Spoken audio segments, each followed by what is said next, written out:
Hello friends, welcome back. Today I am back with another video of power sharing which we had started in the previous video.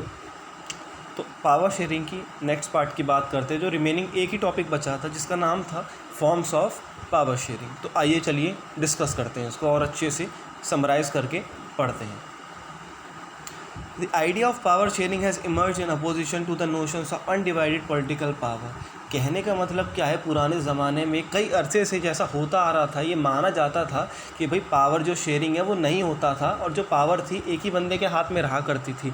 एक हाथ में कैसे रहने का क्या मतलब है, यानी सेंट्रलाइज्ड गवर्नमेंट, सेंट्रलाइज्ड पावर हुआ करती थी, यानी एक ही बंदे के पास पावर इमर्ज रहा करती थी। यानी वही कोई लॉ बनाता था, वही कोई नियम बनाएगा और वही उसको देखेगा कि कोई लागू कर रहा है नहीं कर रहा, और वही उस पर क्या देता था, न्याय देता था।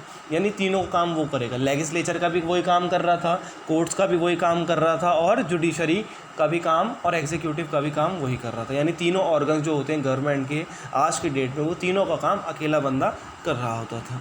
लेकिन धीरे धीरे जैसे वर्ल्ड के अंदर डेमोक्रेसी बढ़ती चली गई तो ये लोगों की सोच में थोड़ा सा अंतर आने लग गया और वो सोचने लग गए कि भाई पावर शेयरिंग एक बहुत इंपॉर्टेंट फैक्टर हो सकता है, क्योंकि अगर एक ही बंदे के पास सारी पावर होंगी तो वो इस अनलिमिटेड पावर का गलत इस्तेमाल कर सकता है।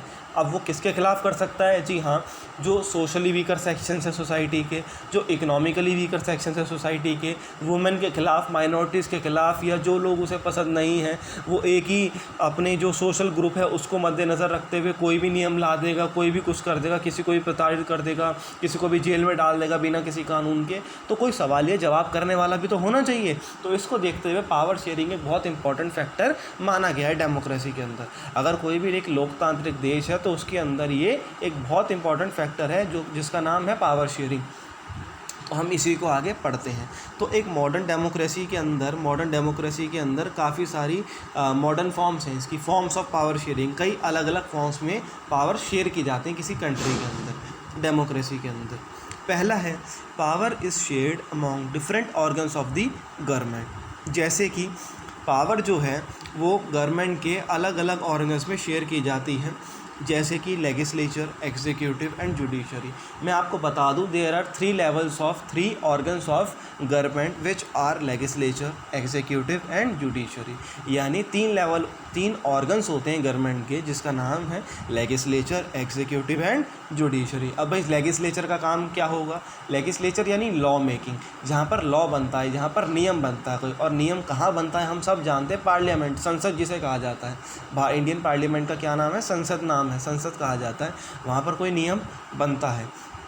उसके बाद मैं आपको पूरा बता देता हूँ, उसको एक्सप्लेन कर देता हूँ। कोई भी जो सेंट्रल गवर्नमेंट है, मान लो कोई नियम लाना चाहती है तो वो क्या करेगी? सबसे पहले एक बिल तैयार करेगी और उस बिल को कहाँ पेश करेगी? लोकसभा के अंदर पेश करेगी। बहुत सारी डिबेट्स होंगी उस पर, बहुत सारी अपोजिशन की सुनवाई होगी, सवालिया जवाब होंगे और सेंटर उस पर जवाब देता है। अगर वो वहाँ से मेजोरिटी से पास हो जाता है तो वो कहाँ पर जाएगा? बिल राज्यसभा में जाएगा। और अगर वहाँ से भी मेजोरिटी से पास हो जाएगा तो वो किसके पास जाएगा? आखिरी में राष्ट्रपति के पास जाएगा उसके सिग्नेचर के लिए। और उसके बाद राष्ट्रपति अगर उस पर सिग्नेचर कर देंगे तो वो बिल किस में कन्वर्ट हो जाएगा? वो एक्ट बन जाएगा। वो जो बिल था वो अब कानून बन जाएगा, यानी अब उसे लागू किया जाएगा। लेजिस्लेचर का काम ख़त्म होता है यहाँ पे, और काम किसका स्टार्ट होगा? एग्जीक्यूटिव का स्टार्ट होगा काम।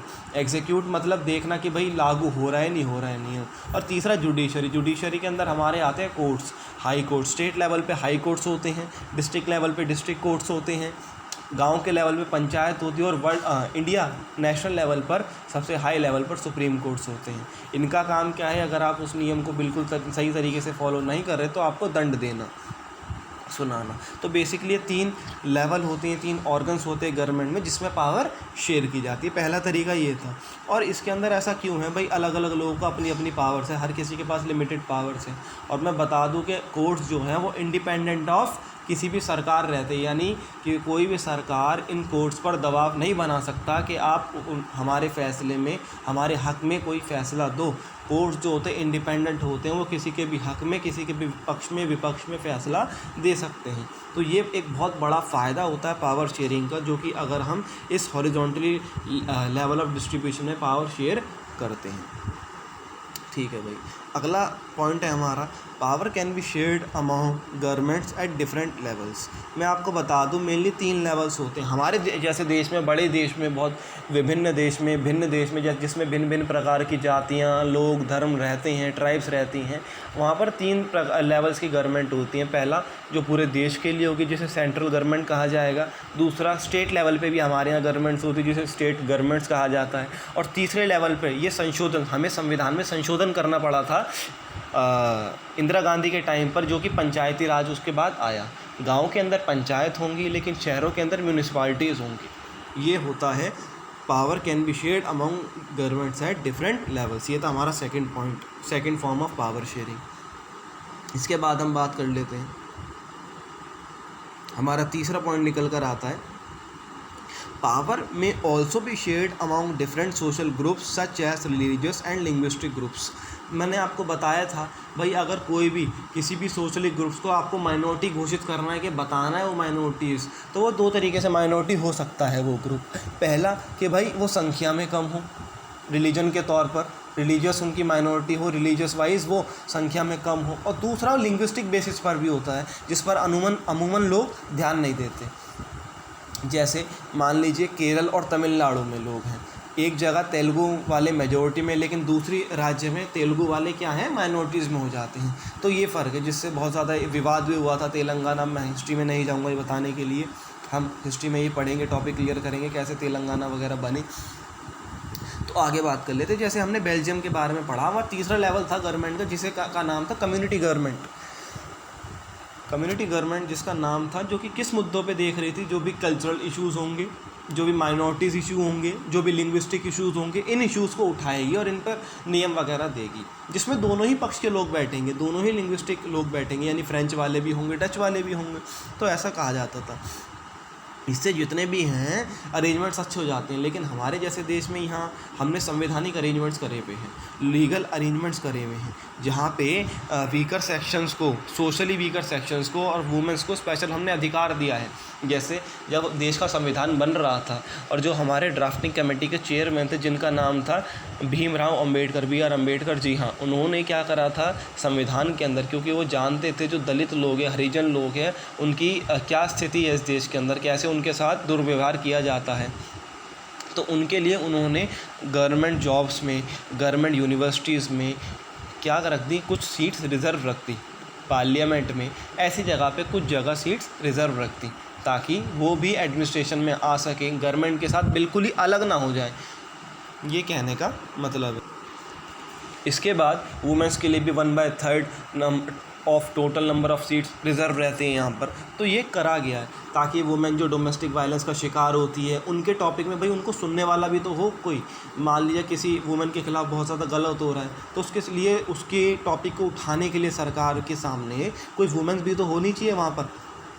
तो इस वजह से अगला चौथा, जो कि एक बहुत one of the important factor है पावर शेयरिंग में, power sharing arrangements can also be seen in the way political parties, pressure groups and movements control और इन्फ्लुएंस दोज इन पावर। क्या मतलब है भाई, जो पावर शेयरिंग अरेंजमेंट्स है ना, जैसे हम जानते हैं भैया हमारे देश में है मल्टी पार्टी सिस्टम, हमारे यहाँ होती हैं, हमारे यहाँ कई पॉलिटिकल पार्टी पार्टिसिपेट कर सकती हैं, जिसका एक बहुत बड़ा एडवांटेज लोग उठाते हैं। एडवांटेज का डिसएडवांटेज भी होता है, वो बाद में बात करेंगे, फ़िलहाल इसकी एडवांटेज की बात करेंगे।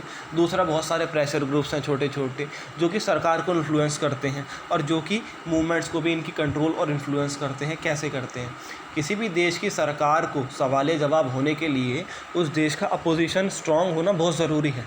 अगर उस देश का अपोजिशन स्ट्रॉन्ग नहीं होता तो उस देश की सरकार क्या करने लगती है, जो मेजॉरिटी में वहाँ बैठी है वो जो भी मन चाहा अपना डिसीजन लेना है, किसी के हक़ में नियम सुनाना है, किसी के अगेंस्ट कोई नियम लाना है, वो कुछ भी अपनी मनमानी चला सकते हैं, कोई भी कानून दिन रात बना सकते हैं, तो वो ऐसा सब कर सकते हैं। जैसा कि हमने देखा है कहीं ना कहीं इनका भी सरकार पे बहुत ज़्यादा इन्फ्लुएंस रहता है कि भाई अगर किसी देश का एक स्ट्रॉन्ग अपोजिशन होगा तो उनको भाई सवाल जवाब करने वाला, अकाउंटेबिलिटी तो होगी उनकी कि भाई कुछ भी वो नहीं कर सकते अपने आप। तो ये एक इम्पॉर्टेंट फैक्टर था पावर शेयरिंग का। तो हमने देखे बहुत सारे क्या फॉर्म्स ऑफ पावर शेयरिंग के, भाई क्यों पावर शेयरिंग बहुत ज़्यादा ज़रूरी हो जाता है खासकर हमारे जैसे बड़े देश के लिए। और फ्रेंड्स आखिरी बात, अगर आप वीडियो देखते हो तो उस पर रिएक्ट करके ज़रूर जाएं, यानी अगर आपको वीडियो पसंद आता है तो लाइक करें, और अगर नहीं आता तो डिसलाइक भी आप कर सकते हैं, लेकिन अपना रिएक्शन ज़रूर दें और कमेंट्स में बताएं क्या क्या फ़ीडबैक हमारे लिए हो सकते हैं और कैसे कैसे आपको वीडियो अच्छी लगी। Thank you.